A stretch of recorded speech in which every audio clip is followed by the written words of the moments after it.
চট্টগ্রামে রাষ্ট্রদ্রোহ মামলায় ইস্কন নেতা চিন্ময় কৃষ্ণ দাসের জামিনের শুনানি আজ হয়নি। আসামি পক্ষের কেউ আদালতে উপস্থিত না হওয়ায় মামলার পরবর্তী তারিখ ২রা জানুয়ারিতে ধার্য করেছেন মহানগর দায়রা জজ সাইফুল ইসলাম। কারা অন্তরীণ আসামি ইস্কন নেতা চিন্ময় কৃষ্ণ দাসের জামিন আবেদনের বিষয়কে কেন্দ্র করে সকাল থেকে বিক্ষুব্ধ হয়ে ওঠে আইনজীবীরা। এ সময় তারা গত ২৬শে নভেম্বর আদালত প্রাঙ্গণে সংঘটিত সব ঘটনায় চিন্ময়কে আসামি করার দাবি সহ আইনজীবী সাইফুল ইসলাম আলিফ হত্যার দ্রুত বিচার দাবি করেন। এদিকে বেলা ১১টায় চট্টগ্রাম মহানগর দায়রা জজ আদালতে জামিন শুনানির জন্য আসামি পক্ষের কেউ উপস্থিত না থাকায় পরবর্তী তারিখ ধার্য হয় বলে জানান আইনজীবীরা। আমরা রাষ্ট্রপক্ষের যারা আছেন থানা এবং পুলিশ, বিশেষ করে আমরা সরকারের কাছে অনুরোধ করব যে চিন্ময় দাসের জন্য চট্টগ্রাম আদালতে বেশ কয়েকটি ঘটনা হয়েছে। সর্বশেষ আমাদের প্রিয় ভাই সাইফুল ইসলাম আলিফকে হত্যা করা হয়েছে। আমরা মনে করি প্রতিটি হত্যা মামলার সাথে চিন্ময় দাসের ইন্ধন রয়েছেন, তার সহযোগিতা রয়েছে, তার নির্দেশ রয়েছে, অবশ্যই তার বিরুদ্ধে মামলা হওয়ার কথা। চিন্ময় দাসের অনুসারীদের হাতে আইনজীবী নিহত হওয়ার ঘটনায় আজও চট্টগ্রাম আদালত চত্বর বিক্ষোভ করছে নিহতের সতীর্থরা। সেখানে আছেন আমাদের স্পেশাল করেসপন্ডেন্ট শামসুল হক হায়দরি। আমরা সরাসরি তার সাথে কথা বলছি। হায়দরি, এখনো কি আদালতে বিক্ষোভ চলছে? আর আইন শৃঙ্খলা পরিস্থিতি আজকে কেমন দেখছেন আদালত প্রাঙ্গণে?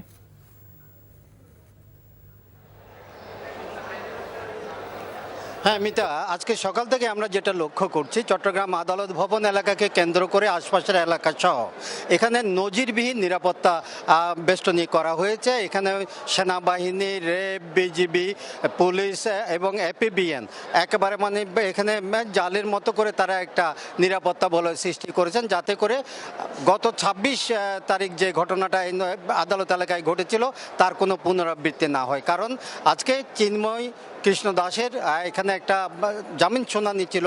এই জামিন শুনানিতে কেন্দ্র করে সকাল থেকে আইনজীবীরাও বিক্ষুব্ধ হয়ে আছেন এবং তারা বিপুল সংখ্যক আইনজীবী এখানে পৃথক খণ্ড তারা মিছিল এবং বিক্ষোভ করছেন। তারা দাবি করছেন যে চিন্ময়ের বিচারটা যেন অতি দ্রুত নিষ্পত্তি করা হয় এবং তারা সবচেয়ে বেশি বিক্ষুব্ধ এই কারণে যে ইতিমধ্যে চিন্ময় কুমার দাসের বিরুদ্ধে ৫টি মামলা হয়েছে, ৩টি মামলা করেছে পুলিশ এবং ২টি মামলা নিহত আইনজীবী সাইফুল ইসলাম আলিফের পরিবারের পক্ষ থেকে, তার বাবার একটি হত্যা মামলা আছে।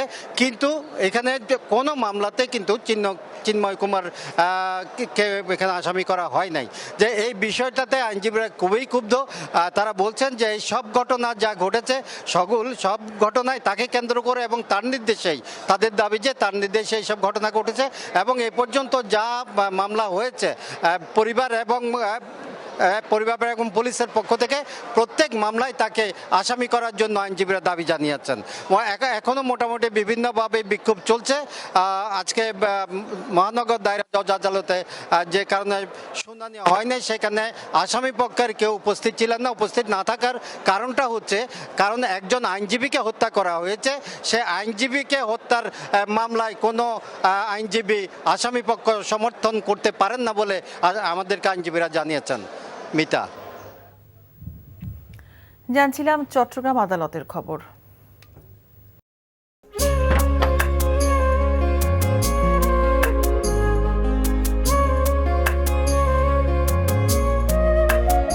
এটা আমাদের ঘর, আমরা দুজন মিলে সবকিছু গোছাবো।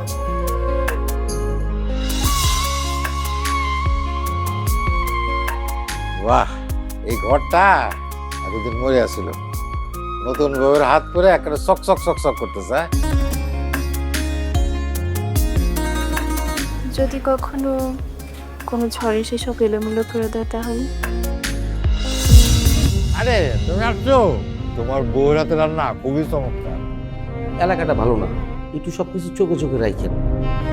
আমার খাওয়ানিও তোমার কোনো চিন্তা করতে হবে না। এই যে চুড়ি দিয়েছে, শাড়ি দিয়েছে না যে লোক, তার কাছে সরো।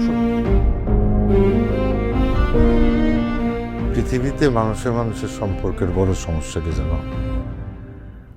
ভুল বোঝাবুঝি।